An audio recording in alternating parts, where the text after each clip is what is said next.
Boker Tov, à tous et à toutes. On a une des mitzvot qui sont dans la pensée. Tous les jours, on a 10 mitzvot qui se font dans la parole et dans la pensée. 10 choses qu'il faut se souvenir, que chacun qui pense à ça, il accomplit une mitzvah active, minatora, mitzvah ta'aseh minatora. Une de ces mitzvot, c'est la sortie d'Égypte. Il faut se rappeler de Yetziat Mitzrayim. Comme qui est écrit dans la Torah, Leman tizkor et yom tzetra me'eretz Mitzrayim, kol yemei chayecha. Et la Mishnah dans Masechet Berachot, elle dit, kol yemei chayecha yamim, kol yemei chayecha, le mot kol, il vient inclure aussi les lélot.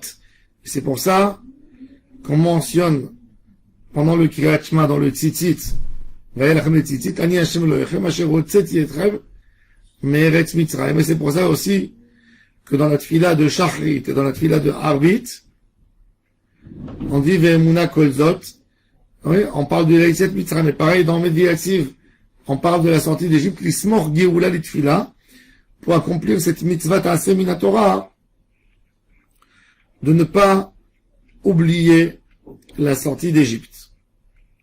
Parashat Bo, c'est la parashat de la sortie d'Égypte. La sortie d'Égypte est mentionnée 52 fois dans la Torah. Ani Hashem Elohechem asher hotzeti etrem me'eretz Mitzrayim yetziat Mitzrayim leman tizkor ha'el hamotziah miMitzrayim. 52 fois dans la Torah, c'est mentionné la notion de Yetziat Mitzrayim. C'est la notion qui est mentionnée le plus dans toute la Torah. La Haggadah de Pesach nous dit que chaque génération et chaque homme doit sentir comme si il sortait lui-même d'Égypte. Et la question qui se pose, comment vraiment je peux sentir comme si je suis sorti d'Égypte? Je n'ai jamais connu le goût de l'esclavage, ni moi, ni mon père, ni mon grand-père, ni mon arrière-grand-père. On a eu la galoute, mais la galoute, c'est pas l'esclavage d'Égypte. Comment je peux avoir un souvenir, me rappeler de quelque chose que je n'ai jamais été là-dedans? Et pourquoi cette mitzvah? Pourquoi c'est tellement important de se rappeler de Yetziat Mitzrayim chaque moment, tous les jours, matin, midi, soir?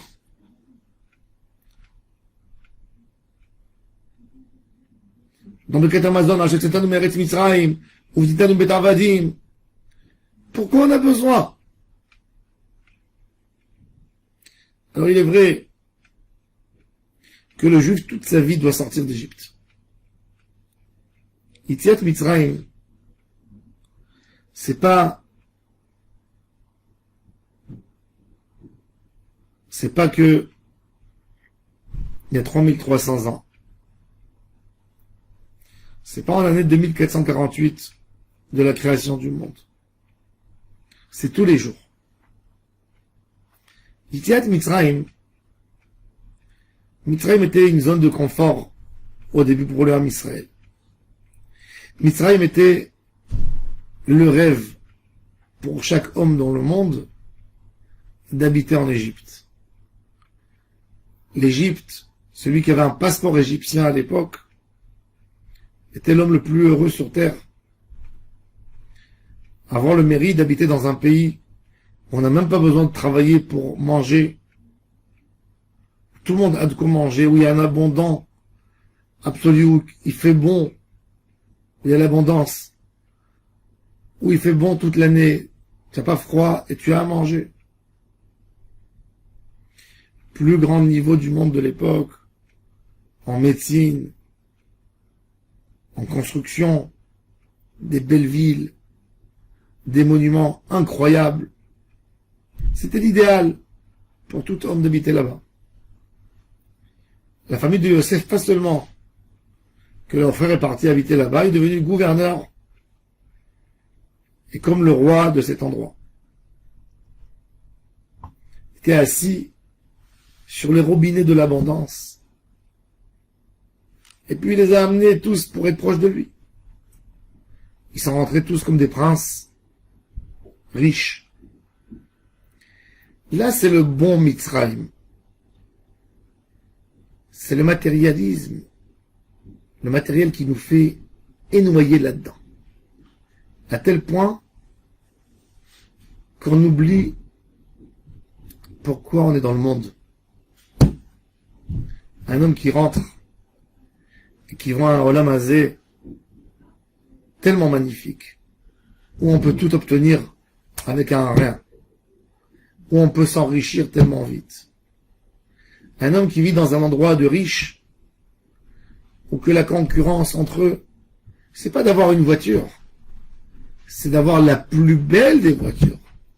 C'est pas d'avoir un toit, c'est d'avoir le plus beau toit. C'est pas d'avoir un habit, c'est d'avoir le plus beau habit. C'est pas d'avoir un bijou, c'est d'avoir le plus beau des bijoux. Dans ces endroits, on oublie la réalité de la vie. On oublie que pour vivre, il suffit d'un toit. Que pour manger, il suffit du pain et encore plusieurs choses à côté. Quand un homme oublie les choses qui le font vivre et il pense que sa vie, sans les plus belles choses, n'est pas une vie, il vit pas une réalité. Et donc déjà, on a un rôle de sortir de cette Égypte. Ça, c'était ce confort d'Égypte. Et la Torah, et la Mishnah, elle nous le dit avec des mots tellement simples et tellement magnifiques. Leman tizkor et yom tzetra me'eretz Mitzrayim kol yemei chayecha. Yemei chayecha ayamim. La journée, c'est une situation où la neshama est bien. On vit dans un monde actif. L'homme est actif en journée. Très actif. Il travaille, il bouge, la journée est belle, est claire, il rencontre des amis. Et toute cette course, tous les jours au quotidien, tous les jours aller chercher son pain, tous les jours aller chercher son confort, quelque part, à un certain moment, ça nous fait oublier le but pourquoi nous sommes dans ce monde. On croit que nous sommes là pour accumuler des choses, pour être plus riches, pour bien vivre. Et on oublie le Icar de tout. Que Baruch Hashem, on a du pain. Alors, consacre un peu plus de temps à l'étude de Torah. Mets-toi plus dans ta Avodat Hashem. Mets-toi plus dans le monde de la Tfila. Fais plus de mitzvot et de ma'asim tovim et de bien dans ton entourage. Ça, c'est se rappeler de Yetziat Mitzrayim en journée, quand tout est actif. Il y a l'autre aspect de Mitzrayim, qui est le côté esclavage de l'Égypte. Pour avoir des gens qui vivent dans le bonheur, il y a toujours d'autres personnes qui payent le prix pour les gens en bonheur. Quand vous avez quelqu'un de très riche, c'est que cet homme a pris l'argent de beaucoup d'autres qui travaillent pour lui. Ces hommes qui travaillent pour lui, eux, ils travaillent pas pour eux, ils travaillent pour un autre. Quand vous êtes dans un pays où vous n'avez pas une classe moyenne, vous avez une classe supérieure et une classe inférieure, la classe inférieure travaille pour la classe supérieure. Eux, ils n'ont pas de vie, ils vivent pas pour eux-mêmes. Une classe moyenne, elle vit pour elle. Mais tout ce qui n'est pas dans la moyenne, c'est ou une exploitation, ou quelqu'un qui travaille pour l'autre. Et ça, c'est le côté obscur de l'Égypte. Ça, c'est le côté que le Ham Israël est passé de la richesse, d'être gouverneur, de profiter du bonheur de ce que l'Égypte est là à nous proposer, à être les fournisseurs de bonheur aux autres. Mais fournisseurs de bonheur à quel point, quand on leur a pris toute leur liberté, tout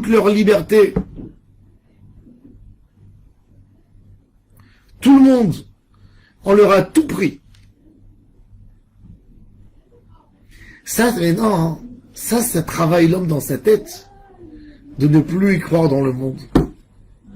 Il est désespéré. Un homme qui passe autant de souffrances, que le monde est tellement cruel pour lui, que quand il marche dehors, il passe à côté des vitrines, il voit des habits, mais c'est pas à sa portée de main. Quand il rentre au supermarché pour acheter du pain et des choses simples pour ses enfants, il voit que c'est loin de lui, que c'est pas à sa portée de main. Il est dégoûté du monde où il se trouve. Il se dit, je suis dans un endroit où je ne peux même pas accéder au monde où je vis. Je suis là sans être là. Et ça, c'est la Yetziat Mitzrayim Balelot. Sortir de cette Égypte aussi. Cette Égypte qui ressemble à la nuit pour l'homme, où tout est obscur. Les deux, c'est Yetziat Mitzrayim. Et ces deux moments dans Yetziat Mitzrayim qu'on parle, Bayom ou Balaïla, c'est la situation, ça peut être dans le même homme, dans certains moments dans sa vie. Il y a des moments dans notre vie où on est dans la journée. Et il y a des moments où on est dans la nuit. Et savoir à chaque moment de ne pas tomber dans ce piège de l'Égypte.